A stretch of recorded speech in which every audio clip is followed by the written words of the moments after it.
Follow the buzzer.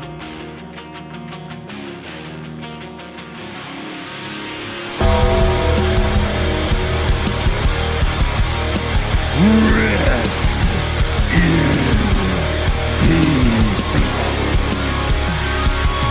Woo!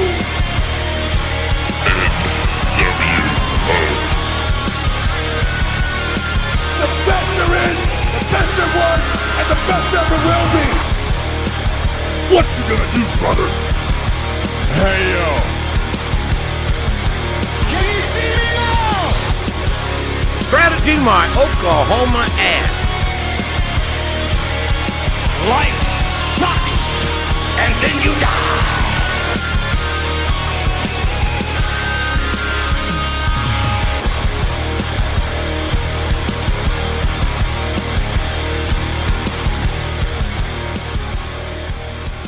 Welcome to the JM Report. I'm your host, GoodOlJM, and this is episode 73, coming to you from CSP Studios in Tampa, Florida, the birthplace of pro wrestling. And yes, I am back. I wasn't trying to take a long Labor Day weekend off, as that was not my original plan. Unfortunately, I had more than some technical difficulties last Friday, and it was, uncomfortable to say the least, and came out of nowhere like an RKO. And I even had a special guest with me because at the time we were going to review AEW All Out, as it was last Saturday, along with NXT UK TakeOver. But my apologies to Ultimate One Wrestling. And we will definitely try to have him back on the show real soon once all the bugs and the wires are all fixed out. Because, yeah, it was bad, folks. It was basically unplayable and I'm pretty sure I'm making up this word now, unlistenable. Yeah, it could not be heard, you know. It's just it would have been a terrible show, unfortunately, and that's me saying that. And to top it off, earlier this week, in my personal life, and you know how sometimes you hear bad news and everyone would react differently to they react differently to what they hear, and they can have a dozen different things run through their minds. Sometimes it could be for the worst, and there are others that can't cope with it at all. And then there are some that hear the news, they know, yeah, it's bad news, and well, let's get the tears out of the way and, you know, try to cope with it as best as possible. And when the time should come, you know, which you can't stop, just like life and basically a clock, unless you move the batteries. But point being, you can't stop time itself. You can't prevent things from happening. Doesn't matter how good you are in predicting the future. But this might not sound as important to many listening in. But one of my dogs, unfortunately, was diagnosed with cancer. And I can only imagine how one would react to that. So he's been given some medication to be comfortable. There were other options such as constant monitoring and, around the clock hospital work, where he's basically just hooked up to half a dozen different machines and tubes and hoses and being plucked with needles, who knows how many times a day. I mean, I don't want to get into too much detail, but I thought, well, hypothetically speaking, if the time is coming, then who's anyone to say that that's how one living being, in this case a dog, a dachshund, should live the rest of his life like that? And yeah, there are options even for human beings. I mean, I don't want to trigger any old memories for anyone, but in my case, I didn't see him, and I got confirmation from the doctor that he wasn't in pain. He doesn't seem to be suffering other than having trouble breathing. So let's do what we can for him that day at the hospital, but I'm taking him home. If and when it's ever going to happen, it's going to be at home. Well, he should be with the rest of his family, his mother and his sister. So I did just that, and as of now, as of this recording, to come to the studios, he's playing with his toys. I fed him this morning, and he finished up his meal, drank a lot of water, and gave him his medicine, and I left him playing with his toys. How is that an indication of being in pain or in suffering? He's a fighter. There's a reason why I named him Batista. Yeah, I know, I'm such a mark, right? But he has such a strong will, and he's fighting this. And I'll be along with him with the ride. So hopefully I didn't bring the show too much low to the ground to a point where it can be kicked by someone, but I figure that I at least owed an explanation as to why there was no show last week, and of course what happened in between. I myself had for those who don't know or remember, I've had myself a health scare a couple of years ago, and thankfully I'm in the clear now. But just imagine if not only to yourself, but to someone else you love and care, even to animals, that they can only do so much to help themselves. And being surrounded by one or two or more humans, to do the best they can to help them feel better and to live a long, healthy life. So I felt I did what I needed to do and what needed to be done. And little Batista is home. So with that out of the way, there were 2 pay-per-views last Saturday. I know there were a number of other events going around the country, well, better yet, around the world. I unfortunately could not catch up with all of them, as duty calls. So I was in and out, especially during AEW's All Out. If you haven't seen NXT UK TakeOver this past Saturday, you owe yourself a favor to watch. It was an amazing show. Of course, by me saying that and me giving the results here, I'll be spoiling it for you. So how about you pause this, go watch the NXT UK TakeOver show for about 2.5 hours and come right back and we'll continue with the show. And now. So for those who are remaining with me on the JM Report, the results for NXT UK TakeOver are as follows. And again, amazing show. Definitely a lot of, as the old saying, slang goes, a lot of props to everyone involved. That includes production as well. Had a lot of great camera work, a lot of great angles. The lighting, though, is not as familiar to many to say who watch Raw or SmackDown, or maybe even NXT here in the States. But I feel it gives more of that old school feel to it, where the lights are pretty dim enough, but you can still make out what's happening. Pretty much anyone that's ever gone to an old school house show during the 90s, especially during the 80s, where only the ring is illuminated. Everything else is blacked out. The audience could be sold out, but it's just total darkness from a TV point of view. And all you see is just the ring and the railings and maybe a couple of rows of people up front. But that's my feel about it. And yeah, it's a great throwback to old school production for pro wrestling shows.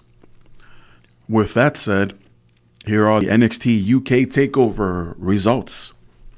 Noam Dar defeated Travis Banks after hitting the Nova Roller. Cesaro would travel all the way across the world to be a part of NXT TakeOver UK to a tremendous ovation as he won his match, Ilya Dragunov, with a European uppercut and then a neutralizer for the win. Mark Andrews and Flash Morgan Webster would defeat the grizzled young veterans and Gallus to win the NXT UK Tag Team Championships. It was, wow. Yeah, like I said, if you haven't seen this entire show before, you got to see it real soon. In a last man standing match, Joey Coffey would defeat Dave Mastiff. Man, did these guys go at each other all over the arena. It was just up in the air to decide a winner in this one, but Coffey would be the last man standing. Kaylee Ray would defeat Toni Storm to become the new NXT UK Women's Champion. Well deserved, I think. And Toni Storm, whether she's promoted, for lack of a better term, to the NXT in the UK, in the NXT in the States, out of NXT UK. Obviously, she's been there before, but as far as stepping up to a whole new roster in general, as I think NXT here in the States could use a talent like Toni Storm. And in your main event, it was Walter retaining the NXT WWE Championship, defeating Tyler Bate, your typical David versus Goliath match. And again, great match, great show all around. Thumbs up for sure. You owe it to yourself to watch this show. So that was NXT UK TakeOver for us here in the States at about 2 p.m. Eastern Time, I believe it was. So we had a few hours to relax, binge, kick back a little bit. And then AEW All Out, as this marks their first anniversary, official, unofficial, but it began a year ago during Labor Day weekend for All In. Of course, it wasn't AEW yet, but here they are with All Out. And overall, I thought the show was good. And they began the show with their buy-in pre-show with a 21-woman over-the-top rope casino battle royale where the winner will receive a spot, if you will, in the upcoming AEW Women's Championship match to crown a new champion, to determine a new women's champion in the promotion. And your winner is Nyla Rose. Not too surprising, but Rose has been getting a lot of support as of late, becoming a huge fan favorite. And I say, yeah, go all the way with Rose. Next up, we had Private Party taking on Jack Evans and Angelico. Wow. I mean, your eyes couldn't keep up with so much action, especially towards the end. But it would be Private Party defeating Angelico and Evans via pinfall. I'm not even going to try to describe all these moves that I saw. Some I've never seen before, but Private Party, they have definitely a bright future ahead of them. So we officially kick off the show with SoCal Uncensored taking on Luchasaurus, Jungle Boy, and Mark Stunt. But it would be SoCal, the victorious ones here in the 6-man tag team match, defeating Luchasaurus, Jungle Boy, and Stunt. Well, it's normally described as a hardcore match, but they went with a Cracker Barrel Clash triple threat match as Darby Allin, versus Joey Janela versus Jimmy Havoc. Man, so many crash and burn spots here. But at the end, it was Jimmy Havoc victorious over Janela and Allen. In the match originally scheduled to be Jon Moxley taking on Kenny Omega, unfortunately due to injury, Moxley was taken out of the match. His replacement was Pac, the former Adrian Neville in NXT. A match many thought they wouldn't see so soon. We were expecting eventually, especially in AEW.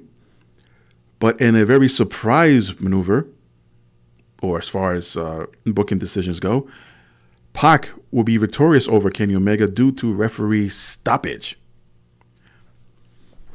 Best Friends will take on the Dark Order, where the winner will receive a first-round bye in a tournament to determine new AEW Tag Team Champions. And of course, to no one's surprise here, it's Dark Order going over the Best Friends. They could go all the way, finals maybe, but to win the championships, I need to know more, honestly, about Dark Order to see where I stand with them as far as the tournament is concerned. Hikaru Shida versus Riho, with the winner will get the second spot for the Women's AEW Championship match. In the end, it's Riho victorious, moving on to the second spot for the AEW Women's Championship match. Cody with JMF in his corner taking on Shawn Spears with Tully Blanchard in his corner. Amazing match. This comes on the heels of Spears' nuptials with Payne Royce. Congratulations, by the way. But Cody would defeat Spears with a pinfall victory. And this comes after Arn Anderson made his appearance, delivering the old spine buster, the spine on the pine, as JR would say. Another great match here. Unbelievable, guys. Check it out. For the AAA Tag Team Championships, contested in a ladder match, the Lucha Brothers taking on the Young Bucks. Well, as tradition, and I think once this was pointed out, everyone kind of expected what the outcome here would be. That being that the AAA Tag Team Championships had never changed hands outside of Mexico. And this was no different, as the Lucha Brothers were retained in an insane ladder match. Some concerns over the participants here, with Phoenix actually, who had a sprained knee about a week ago, but he was here determined to defend the titles with his tag team partner, Pentagon Jr., and were victorious. However, Pentagon and Phoenix were victorious. They brought down the titles from up top, but afterwards, two masked men, try that again, two men in masks, proper pronunciations, pal, would attack the Lucha Brothers, only to be revealed as the former LAX of Santana and Ortiz, who were recently parted ways with Impact Wrestling. They are no longer called LAX. I'm sure they will come up with a new name if they haven't already in AEW. But you know what? There is light at the end of the tunnel for them, and very happy for them. There were so many questions and so much doubt of what's going to happen with the now former members of LAX, but they found a new home in AEW. And in your main event to determine a new and the first ever AEW World Heavyweight Champion, Hangman Adam Page, one-on-one with Chris Jericho in a very, very physical match. But at the end, Chris Jericho would defeat Hangman Page after hitting the Judas Effect and become the inaugural AEW World Heavyweight Champion to close the show. I say overall the All Out was very good. Between good and very good. I definitely was not disappointed. Had a lot of great match, a lot of great matches, a lot of great physicalities, and a couple of surprises. So can't go wrong with that. I mean, they can't be like ECW used to be, where was it every week? I don't think it felt like it was every single week that they had a new surprise, like a new face showing up at their weekly TV shows. And I think it was even Jim Cornette that said more than one occasion when he was brought in after Jerry Lawler debuted in ECW for a cup of coffee there. And he's telling the story about Paul Heyman describing and explaining to Cornette how the ECW fans are expecting a surprise. Well, then it's not a surprise if they're expecting it, Paul. But in a sense, it was because, okay, where's the surprise? Where's the surprise? Who's it going to be? So they know a surprise is coming, but they don't know when, as far as what point during the show, and who's it going to be. So essentially, it's still a surprise there. But regardless, I don't think that's the way AEW is going to go. I mean, they've kind of gone that route with the last few pay-per-views, or matter of fact, all the pay-per-views so far. They're not going to have pay-per-views every month. Their TNT show is coming real soon, a couple of weeks, more than a couple of weeks, what am I saying? About a month from now. But it should be a good one. So with that said, let's get into the other wrestling promotion, that being WWE, as they had, of course, their weekly Raw and SmackDown shows. Just going to say there were several great wrestling matches, but as far as, some presentation, in some cases, and the execution was a little for me. But, it is what it is. But here we are with Raw opening up with a contract signing for the Universal title, with Seth Rollins defending against his own tag team partner, Braun Strowman, as they are still the Raw Tag Team Champions. So everything's going well until the OC arrive, and they interrupt. And this is after the contracts are signed. Both men exchange words. AJ Styles steps into the ring, threatens to punch Michael Cole's teeth down his throat, which I would have paid to see, but it didn't happen. So Styles steps into the ring, tears up the contract, and a brawl ensues. We come back from commercial. It's the tag team match, of course, as the Good Brothers take on Rollins and Strowman. Of course, the tag team champions, non-title match here, of course, but the tag team champions were victorious after Rollins pinned Anderson. And after the match, Styles would jump into the ring, and another brawl would ensue. Everyone ends up on the outside, and Strowman would do his ring around the rosy, I should say, around the ringside, running people over, and accidentally ran over his own tag team partner. So there's confusion, there's, what have I done, on the part of Strowman. But this brought out their challengers for Clash of Champions, Dolph Ziggler and Robert Roode. So it was 5-on-2 back in the ring as the tag team champions were laid out. Cedric Alexander was backstage being interviewed, getting ready for his King of the Ring match. But he gets assaulted by the OC out of nowhere. No explanation, no time given to, or at least explain to the TV audience as to what happened and why was Alexander attacked.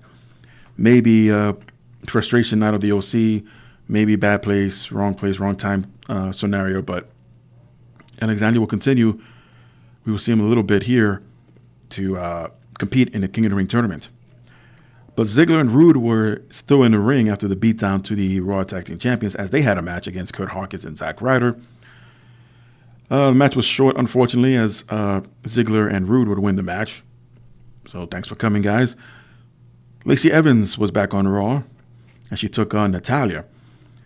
And Evans would throw her handkerchief into the face of Natalya, causing a bit of distraction, or causing a distraction and her eyesight, as Lacey Evans would immediately deliver women's right to knock out Natalya and get the win.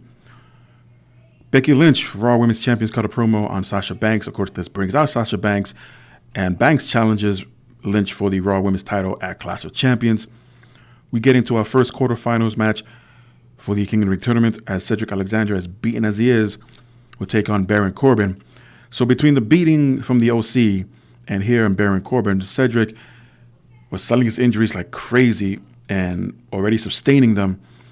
But a good match, unfortunately, was cut short for Alexandra, as Baron Corbin would win in advance. But a good showing, I think, overall up to this point from Cedric Alexander. I think they got, hopefully, good plans for him in the near future. It was reported that Daniel Bryan released a statement over the weekend, basically demanding an apology from Roman Reigns after what happened the week before, of being speared, of not being aware of Rowan's actions after it was revealed that Rowan indeed was the one pushing over the crates when the forklift incident took place on SmackDown nearly a month ago. Viking Raiders in another squash match here. This comes after the heels of their tag team turmoil match they had last week, which made no sense. So they're back here having another local squash match, they being of Tyler Hastings and Brian Thompson. Well, thanks for coming, guys. In the other King of the Ring quarterfinals match, it was Ricochet taking on Samoa Joe, and this one ends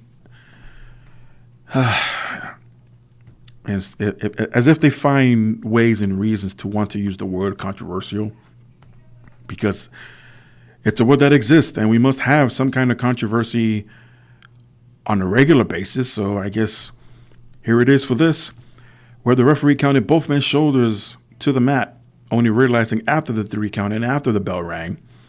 He gets on a headset near ringside, talks to someone in charge backstage. It's never revealed as to who. And he's explaining, yes, I understand, yeah. So no decision was made at that point. Even Ricochet and Samoa Joe were asking, so what's happening, what's going on? Referee just walks away. I'll tell you later, guys.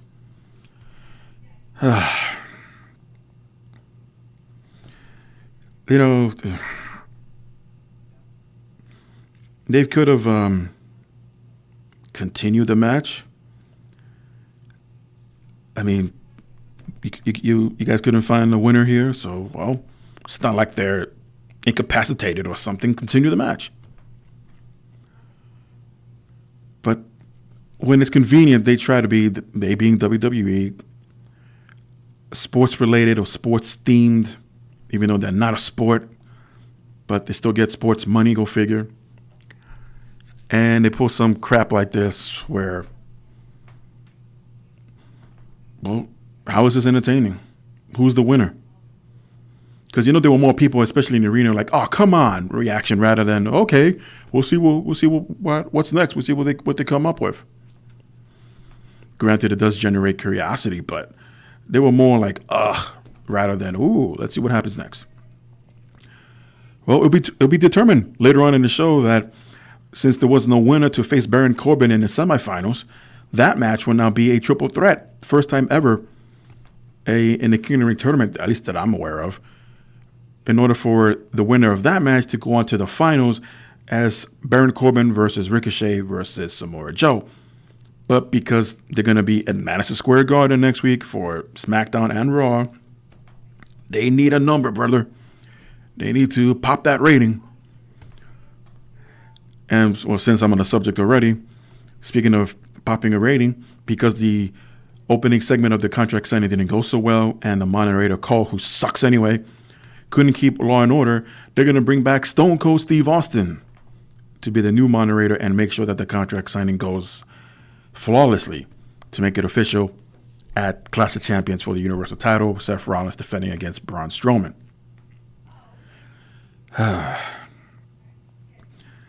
We get a very interesting Firefly Funhouse, as it was reported over the weekend of The Fiend will get a Universal title match at Hell in a Cell. Too soon in my book, but we'll see what they do here. Against either Rollins or Strowman. There was a bit of a Twitter exchange between Bray Wyatt and Strowman about teacher versus student, and Bray Wyatt says, I will welcome you home. But it's not going to be Bray Wyatt, it's going to be The Fiend. So during the Firefly Funhouse, the boss puppet, or Vince McMahon puppet, was furious about how did Fiend get a title shot. And Bray Wyatt basically pulls, "Hey, look what I've been making," in tons of $100 bills, and he stuffs it down $1 Million Man style in the throat of the boss puppet, or Vince McMahon puppet, not to confuse with Sasha Banks. But basically, Bray Wyatt is bribing the Vince McMahon puppet to make it official of the upcoming Universal title match involving The Fiend versus whomever either Rollins or Strowman, but we will find out real soon. Well, it was advertised that Rey Mysterio will return to Raw, and that gave the impression that he will have a match. No match, just here backstage interview, and that's it. Thanks for coming, Rey. Paychecks in the mail. The Miz would defeat Cesaro in a surprising fashion, using the skull-crushing finale. So now we get to the main event, as it was advertised throughout the day of a championship showcase, as both Raw Women's Champion and SmackDown Women's Champion, that being Becky Lynch and Bayley, respectively, teams up to take on the Women's Tag Team Champions of Alexa Bliss and Nikki Cross. Sasha Banks will be ringside for the majority of the match, but cause a DQ, attacking Becky Lynch from behind. And this is where the Women's Tag Team Champions just literally disappear. Alexa rolls out of the ring. Nikki Cross, was already on the outside, and they just vaporize. We don't see them again for the rest of the show. So Sasha is attacking Becky with a steel chair. Here comes Bayley, takes the chair out of her hand, looking all confused, and all of a sudden gave it away with that little smirk. And Bayley finally turning heel, long overdue, and attacks Becky Lynch with a steel chair. So this will be explained on SmackDown the next night, which I'll get into in a second. But here's my thing. Can we try to get a delivery or a performance where it doesn't give it away right before it actually is produced?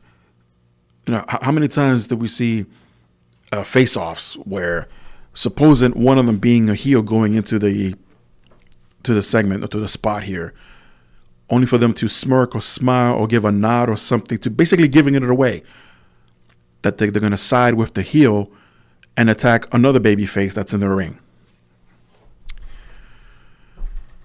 Yeah, Sasha had the chair snatched away from Bayley.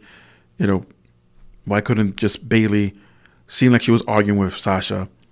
Sasha, they exchange words. It seems like Bayley was coming to terms, or at least has a better understanding. But considering the explanation we had the next night, that would not have made sense. And also, considering what was explained on the following night on SmackDown, just immediately go into it. Like, snatch the chair from Sasha. Don't even say a word. Just stare at each other. Look at Bayley. Look at Becky down on the ring floor. And just attack. Just attack. No segue. Just, give me that chair. What are you doing? And start wailing away on Becky Lynch. By the way, the fans erupted when that happened. So we got 3/4 of the 4 horsewomen of WWE just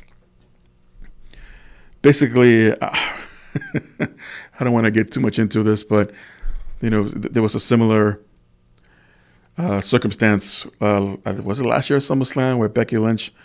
Yeah, last SummerSlam was Becky Lynch was basically screwed out of the SmackDown Women's title because Charlotte Flair inserted herself into a triple threat match at SummerSlam. She wins the title.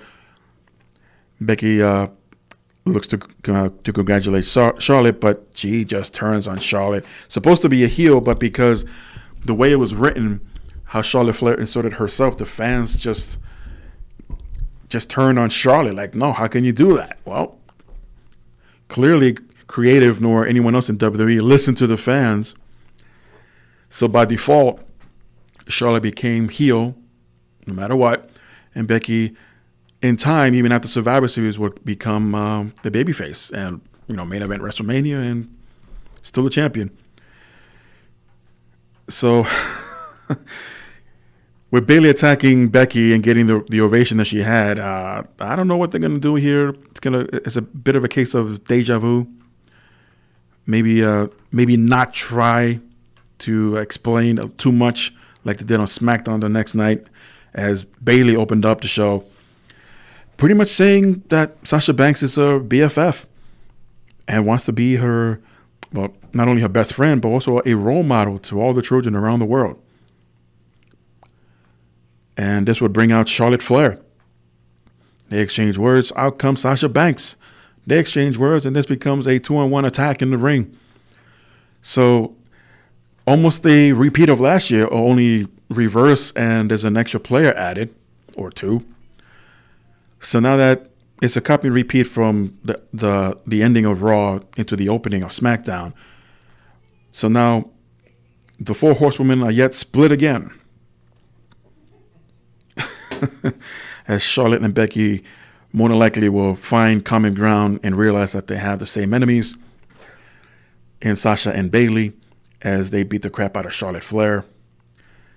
Bayley will defend her SmackDown Women's title against Charlotte at Clash of Champions, while Sasha will go after the Raw Women's title versus Becky Lynch. In the other quarterfinal match for the Kingdom Ring Tournament, Elias was victorious over Ali as he advances. And almost like a Zen riddle from Aleister Black. Well, since the mountain won't come to me, I'll go to the mountain. Well, unless those mountains are full of kaijus, I don't see how one of them will come down and accept your open challenge here. But okay, Women's Tag Team Champions Alexa Bliss and Nikki Cross take on Fire and Desire, Sonya Deville and Mandy Rose. Alexa is countered by her Twisted Bliss by Mandy, who brings the knees up and gets a surprise win over the champions. So we might see a title match here, if not at Clash of Champions, more than likely during the kickoff. Because why not? Randy Orton cut a promo on Kofi Kingston. Of course, this brings out Kingston, but he gets attacked by the Revival during the entrance ramp while making his way down. And all of this gets to the ring and delivered a super RKO to Kofi Kingston as the WWE Champion is laid out. In the second quarterfinal match, quarterfinals match in the King of the Ring tournament, Chad Gable taking on Andrade. And we get back-to-back surprise wins by Chad Gable here. Despite having attempted interference from Zelina Vega, Gable will defeat Andrade, eliminating him from the tournament, which I thought unexpected. You can't always win by cheating, right? So I guess that's the message here. Aleister Black makes his way to the ring and calls out the locker room to see who would be to accept his challenge, and it's Shelton Benjamin. Unfortunately, it was a short match. One black mass later, and Aleister Black is victorious. Drake Maverick, we see here, is trying to evade any attempts of attack from the 24/7 roster, but fails after numerous roll-up attempts. But in the end, it's Bo Dallas who walks away as the new 24/7 champion. And this will not be the end of the 24/7 shenanigans. Intercontinental Champion Shinsuke Nakamura will defeat a local talent with the Kinshasa. Sami Zayn needs to tone down. There was a point where it's just unbearable to hear him. But the 24/7 mayhem continues in the ring as the B team is trying to evade the 24/7 roster. As Drake Maverick sneaks in after all the confusion and rolls up Bo Dallas to regain back his 24/7 title. He runs off with his wife Renee Michelle, and they're hanging out by the King of the Ring set, the throne, the scepter, the crown, the robe. And we see a very peculiar lamppost standing there, and it's R-Truth in disguise, and he sneaks up behind Maverick. He rolls him up, and for a record 14 times, Truth is now the new 24/7 champion. So to close the show, Daniel Bryan was asking for or demanding an apology from Roman Reigns, that he had nothing to do with what Roman was doing, had no idea. He was kept in the dark just like everybody else. And Roman Reigns makes his way to the ring only to be attacked by Rowan in the aisleway. Bryan tries to break it up, but to no avail. But it's here that we find out that Rowan indeed was admitting that he was the one behind all these attacks, including the parking lot incident that Samoa Joe was in. And again, Bryan was thrown for a loop. So the attack and beatdown continue, and they head into the ring. More beatdowns back outside the ring near the announce table as Roman was about to throw Roman Reigns through the announce table. This time, once again, more insistively, Daniel Bryan tries to stop Roman, but he gets frustrated and places the claw hold across Daniel Bryan's head and slams him through the announce table, ending the show. So what are we left to believe here? Are they trying to turn Daniel Bryan babyface again? Are they trying to find sympathy for as much sympathy for Roman Reigns and have the focus on Rowan and Daniel Bryan moving forward. So it's a bit, not confusing, but it does ask questions where, okay, so what are you guys trying to do? What's the end game for this feud here? Obviously, there's no few title shots involved here. There's no one getting involved, though I would have liked to have seen Luke Harper somehow get involved. But that's just me. But it is what it is. And definitely, I think WWE has found not the perfect, but a proper ingredient where they end shows, especially SmackDown, where they leave you asking more questions than be satisfied with what you saw, and to come back the following week to see what happens. But this could also be against them as well. Rating-wise, they've been seesawing back and forth for the past few weeks. Of course, this past weekend was Labor Day weekend, and not everyone was home as far as a fan base.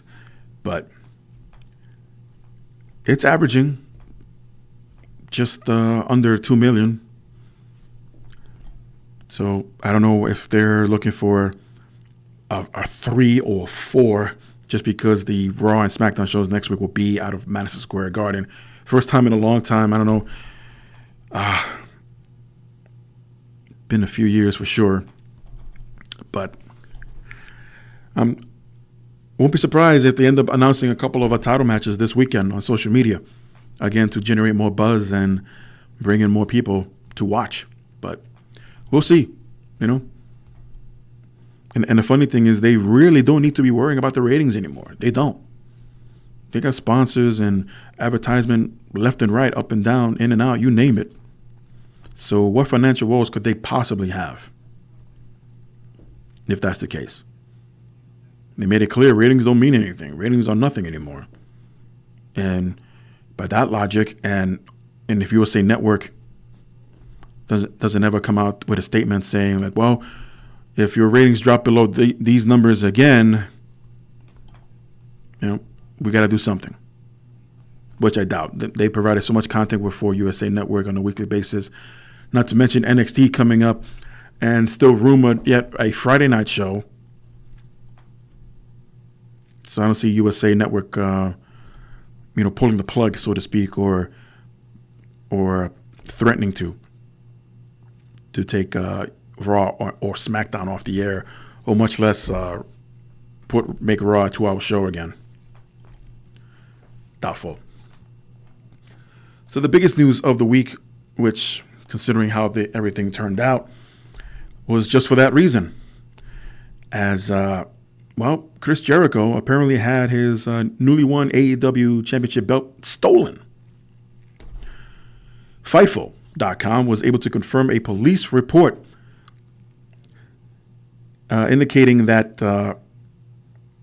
the championship belt was indeed stolen out of Chris Jericho's limo. However, it was not specified at the time as if it was the AEW title or not.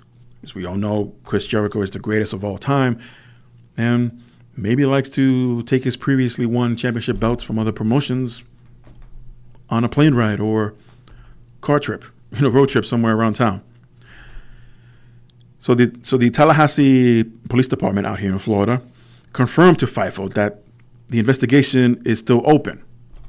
So this is the following statement from the Tallahassee Police Department, as the victim reported the theft of his championship wrestling belt while he was eating inside Long Horse Steakhouse. The victim stated he arrived at the Millionaire Club airport terminal and placed the belt inside his rented limousine. The limo driver shuttled the victim to Longhorn for dinner, and the victim remained at Longhorn while the limo driver returned to the airport. The victim had taken the wrong luggage from the airport, and the driver took it back to the terminal. When the driver picked up the victim from the restaurant, the belt was missing. Responding officers searched the limo and airport for the belt without success. On-call CID was consulted, and forensics responded to the scene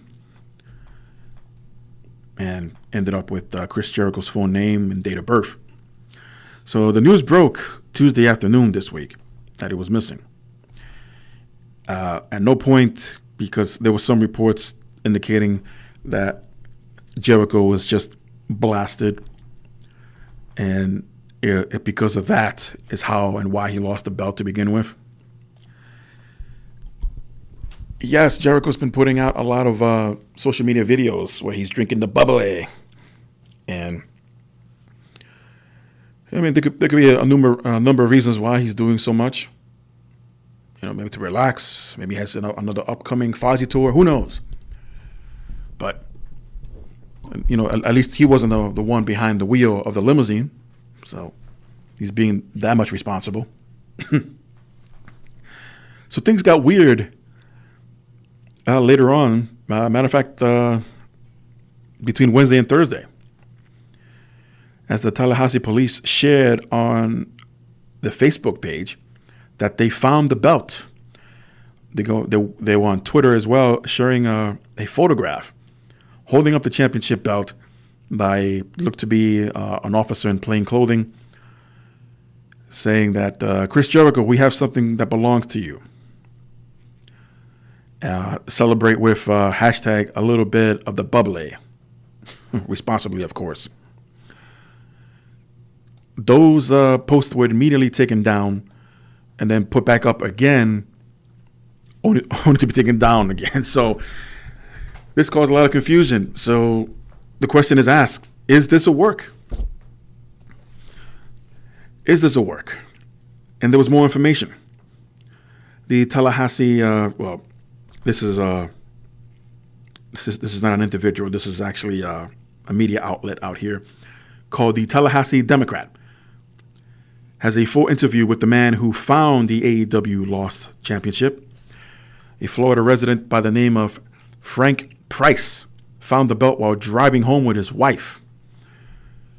Price, who isn't a wrestling fan, of course, thought it was a fan replica and initially put it on Craigslist as a lost in a lost and found section. He was then redirected to an article detailing the belt went missing, and Price then contacted the police department. He answered questions about the belt and received a $200 reward from Mike Vaughn, the owner of Mike's limousine, which Jericho was using. And it keeps getting better and better. Price made a statement. At the time, there was nothing in the news about anything being lost or stolen. I guess he doesn't read up on social media much. So we thought, he and his wife, that it was just a replica or a custom or something like that. I think what happened is that it came off the truck or the trunk of the limo, and it just fell off. The only other possibility is that it was part of a pro wrestling plot setup. They need all the publicity they can get.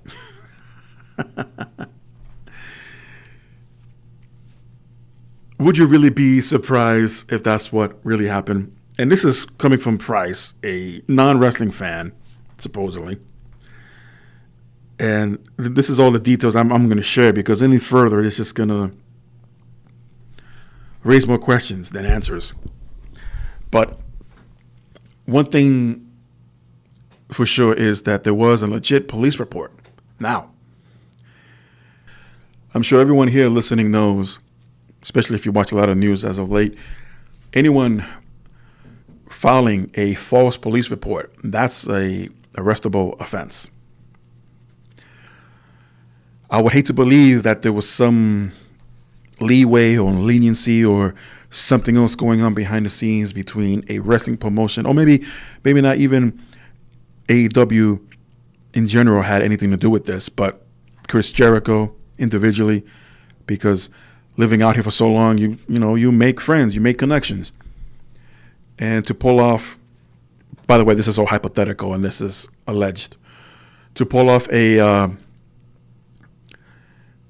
false story like this for less than 24 hours that the championship belt was missing, all to be a publicity stunt to get more traction or attention towards Jericho like he needs anymore. I mean, the man's the top of the world. He doesn't need any of this. And on the other side, this all legit could have happened the way it's been reported. And to save a little bit of face, maybe to not be so embarrassed by it, even though Corey Graves claims he wasn't taking a shot at Jericho during commentary this past week on SmackDown after Maverick won the 24/7 title, and that he and his wife would celebrate at a steakhouse. Yeah, sure you weren't, Graves, sure. Anyway, and to have someone legit find it out in the road somewhere who happens to be a non-wrestling fan driving with his wife, and at least he was going to be a good Samaritan. He wasn't going to keep it, and two, he put it up in a lost and found page. And of course, not being a wrestling fan, I don't see him following, Dave Meltzer, for example, or Mike Johnson, or anyone like that. Fightful.com, any other social media outlet that relates to pro wrestling news, to be even aware that such an act had occurred. So it goes from stolen, missing, back to stolen, $200 reward. I don't think the belt cost that much to make, guys. But I guess because he said he's not a wrestling fan, well, let's bring down that reward down to $200 out of $2,000 or whatever it could have been. Is it a work? Personally, my own opinion, I don't think so. I think this really happened. And I was going to make a point to save face or to save the embarrassment, if that's what his logic was. Jericho would go on social media almost in less than an hour or so after it happened the first time. And he's in his jacuzzi, sipping some more of the bubbly. And I like it that he pours it in the glass first, but drinks out of the bottle anyway. And like to the, what do you call him? To the scum of the earth who took the belt, turn it in, or something. What happened to you? Something that degree. I was just laughing that he drank out of the bottle anyway. And of course, the next day after the belt was found, he's in his house in front of a trophy case, I believe, and he has the belt over his shoulder. It's like, aha, you see, it's back around where it belongs. So probably with the okay from AEW, because they were aware of this, obviously, and even thanked the Tallahassee Police Department on social media for finding the belt, even though those posts were taken down for whatever reason. And probably give the okay, the all clear, like, go ahead, make an angle out of this of sorts, and maybe there'll be a follow-up on the next televised AEW program. Who knows? But it's not a work. I can't see it how it can be, because if Chris Jericho, again, I don't think AEW would have gone all the way with this, but Chris Jericho, for the sake of argument, to come up with some kind of storyline or angle outside of the company involving their championship, to say that it was lost and or stolen, and there's an official police report, and all this ends up being made up, like Mr. Price here thinks it is, there'll be so much legal trouble that I don't think even Tony Khan can get him out of. Not to mention all parties involved, especially Jericho, have a reputation to uphold. So yes, I think this really happened. Yes, I think it was not a work, and everything's right with the world as far as Chris Jericho is concerned. With that said, we are gearing up. We are setting up for the Monday Night Wars coming up between NXT and AEW. Many have speculated that the WWE will try to tamper with their own black and gold brand While the last few weeks have been rather good, recent months have brought such highlights as wildcard rules and the rise of the 2 out of 3 falls matches, which thankfully have declined recently. But many fans, especially NXT, fear that Vince McMahon will bring the same type of logic to NXT. So, there was a rumor for a long time that Vince McMahon may or may not be involved with NXT once it gets to the USA Network. However, Triple H, speaking with Alex McCarthy over at TalkSport, has cleared the airways and pretty much saying that no, Vince McMahon will not be a part of any decision-making or booking when it comes to NXT. He says, yeah, he's going to have a say in some things, like how the brand sits and the marketing of it on USA. Clearly, whatever he wants to do at the end of the day also. The truth is, now he just said, go out there and make this thing a success. To Triple H, that being NXT making it a success, and it has been for a very long time. Triple H will say Vince doesn't get the credit for being the businessman that he is, well, depends who you talk to, stating that the WWE is in a good place because they are able to sign billion-dollar deals with networks like Fox, and that the industry wouldn't be where it is today without Vince's input. Well, it's been there, yes, because of Vince, but there have been a lot of changes and a lot of evolvement in the business, some of which case he prevents from happening. So, someone prove me wrong. In other news, according to the Squared Circle Siren, Cassie Canzarano, I hope I pronounced that right, unfortunately, is hanging up the boots and has already given her notice to NXT.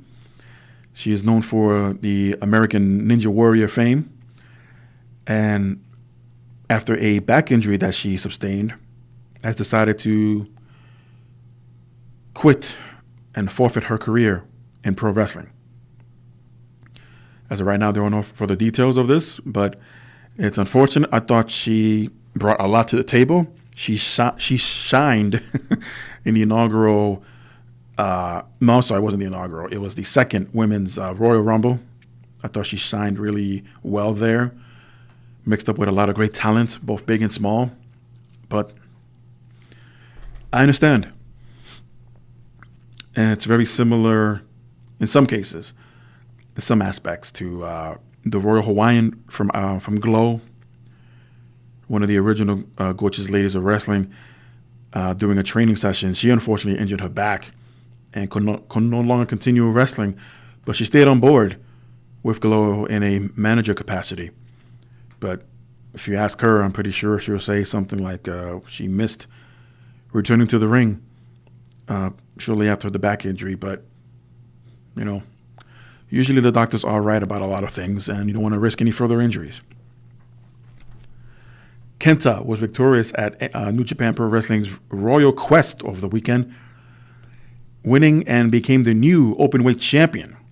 However, the victory was not without any suffering and pain, as Kenta revealed he was taken to the hospital shortly after the match, was visibly shaken up towards the end, and was taken to a hospital after a hard-hitting and nearly forgot to kick out of a pinfall attempt at the late stages of the match. Many fans were aware of Kenta's history with injuries, a knee injury in 2009 and an ACL tear in 2011. It's been it was pointed out by the Wrestling Observer that most of his injuries occurred while in WWE, shoulder and neck injuries. But according to Meltzer, Kenta is fine after it appeared he may have suffered a concussion during the match, as he again ended up winning. He continued the match. He finished the match. He won the match, became the new openweight champion, and he'll be working on the next tour of New Japan. So hopefully at a limited capacity. You never know with these concussions. Plus, he's being a new champion. Who knows what responsibilities are expected of him from New Japan. Kylie Ray is no longer part of AEW, as she asked for her release, according to Tony Khan. They took part of a post-media show after AEW All Out in Chicago and was asked about her status. And Khan says that she asked for her release, and they granted it and called it a simple transition and a impeccable split. She's been noticeably absent from AEW for the past few events and shows, but still unknown as to why she asked for her release. Also, reasons why she's been off of television for so long. However, according to the Wrestling Observer, it's from Callie's reasons as to why she asked for her early release, is due to an undisclosed medical issue. It was noted that it was kept quiet intentionally, as she was expected back to be soon from said medical issue, but unfortunately, whatever it is, prevented her from doing so. She was originally scheduled to compete in the match against Leva Bates at Fyter Fest on the buy-in pre-show, but was replaced by Ali instead.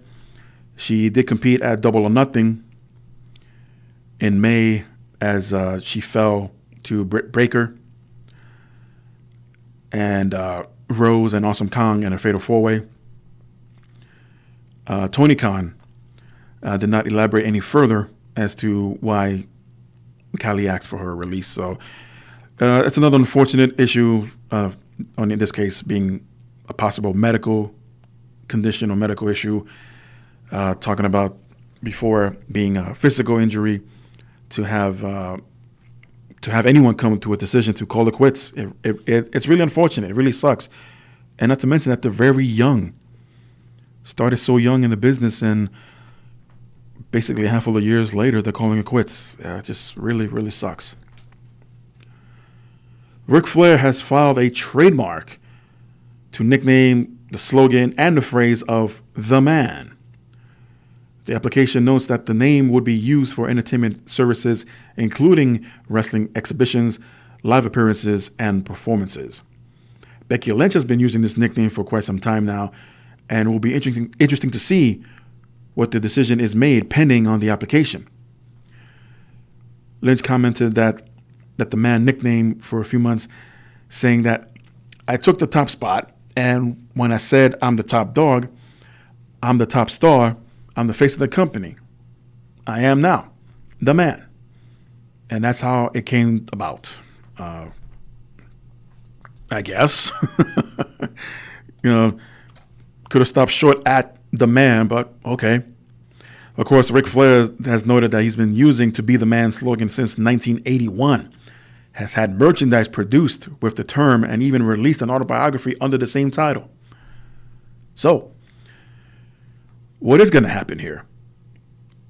Is Ric Flair going to look for back-owed royalties from WWE? Is a portion of Becky Lynch's check going to go to Ric Flair? I mean, who knows? But in all fairness, it looked like Ric Flair gave his blessings, or might have gave the okay for Becky Lynch or WWE as a whole to use the moniker The Man. It wasn't clear if this was a long-term plan or idea as far as how long Becky Lynch is going to be the Raw Women's Champion.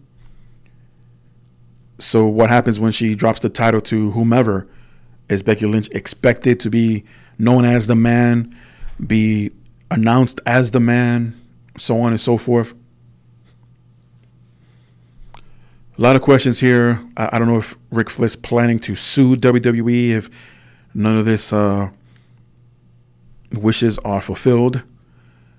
Again, when you trademark something, a name or a slogan in this case, a word, like many other contracts, they expire, so you got to renew it, you got to keep up to date. Of course, if you don't use it without permission, you owe that person money for whatever revenue you might have earned in using such a phrase, in this case, The Man. Even if you have permission, there'll be at least some percentage that'll be worked out that you will still owe the owner of trademark slogan. So what's going to happen? Obviously, it sounds to me that Becky Lynch nor WWE have even bother to try to trademark the term "the man." It's funny how Bobby Heenan, may he rest in peace, also referred to Goldberg as the man every time he won a match or when he made an entrance to the ring. So it's a common slogan. It's a common phrase. I understand where Ric Flair is coming from. Goldberg never really, as far as I remember, considered himself to be the man. I am the man. We say it and hear it among a group of friends all the time as well, even referring to a woman in this case as the man, because maybe she's making more money than you guys, or maybe she can bench press more than you guys. Who knows? But like many others, I am definitely trying to hold as much interest as possible to see what the outcome is going to be about this one. Ronda Rousey nearly lost a finger a couple of weeks ago filming an episode of 911 that airs on Fox. She has since then removed her stitches. And this is up on her YouTube channel if you want to catch the video, showing that she's getting her stitches removed from her fingers. And Rousey looked very uncomfortable throughout the entire procedure, is all I'm going to say. But then again, I've had stitches removed after surgery one time myself, and I was never told that it would have been okay for you to have at least 1 or 2 drinks of water or have a light snack, because my appointment that day was very early in the morning. I'll say about maybe 8:30 in the morning, and at the time I had to go into Manhattan. So it was the day to remove my stitches, and here comes the nurse. Okay, everything was good. You're good. All right. So once this is all clear, you can, free to go. I never felt more nauseous in my entire life. And it's not that I was looking, it's not that they needed to, numb me up or anything like that. But I guess the feeling, just snipping away on my flesh, these stitches, and we had to stop for a few, and the nurse was kind enough to give me some orange juice, and we were able to continue, and that's it. Nothing more than that. I'll end with this, as Dave Meltzer reports that the WWE is preparing for yet another draft for the upcoming SmackDown debut on Fox. Meltzer reported that the company last week was in the process of planning another draft to create distinct rosters, I should say, for the Raw and SmackDown in the fall. So fast forward a little bit, Post Wrestling is reported that the draft is scheduled to take place next month over 2 episodes. So as of right now, we're looking at Friday, October 11th during the SmackDown episode in Las Vegas, which marks the 2nd episode on Fox and post Hell in a Cell pay-per-view. And the draft will continue on to the following Monday in Denver, Colorado for Raw on October 14th. So as of right now, I didn't see any posted advertisement for this. It might be too soon, but then again, it's in a few weeks. So 2 drafts in 1 year. Whatever they used to call it before definitely lived up to its name, and things were shaken up, but not all for the better. So after yet another attempt at a draft, are we still going to have separate creative teams, separate writing teams? Whatever happened to the executive directors of Bischoff and Heyman? Recently, there have been reports that creative teams and writing teams have been mashing up, more than likely to keep shows up to par between Raw and SmackDown, especially if they're going to flow over to the other show. Obviously, they're going to keep all the championships separated as far as SmackDown and Raw titles. I would assume that the women's tag team titles will be floaters. It will make sense. I don't see any other titles being unified again.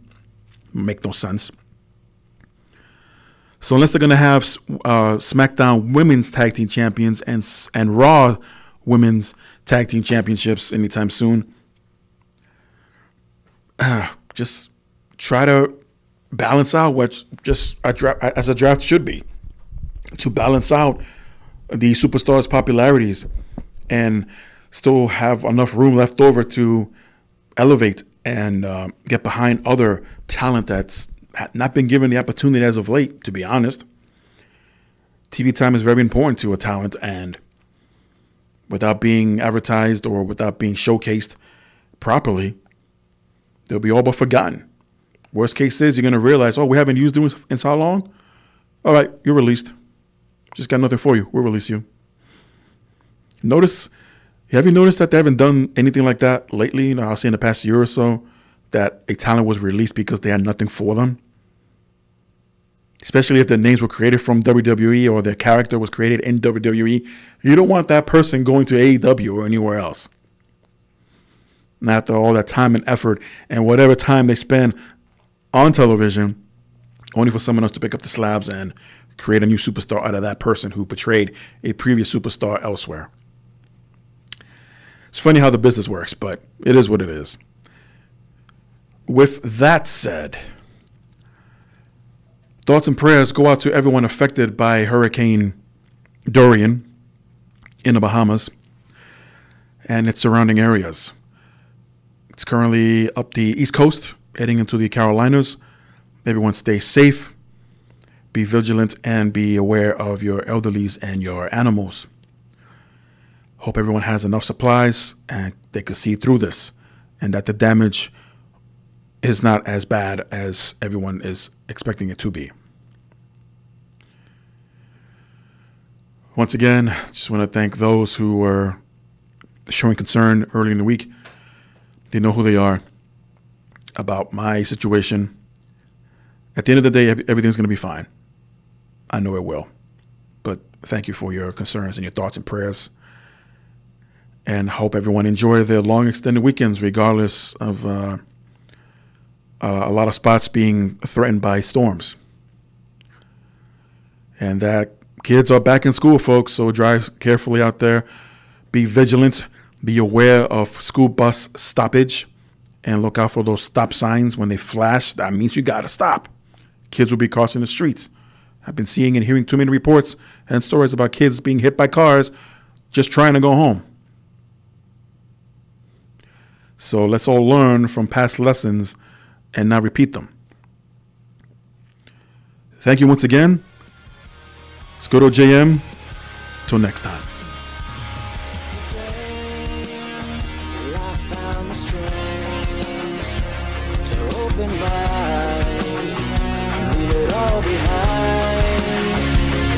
Open your mind.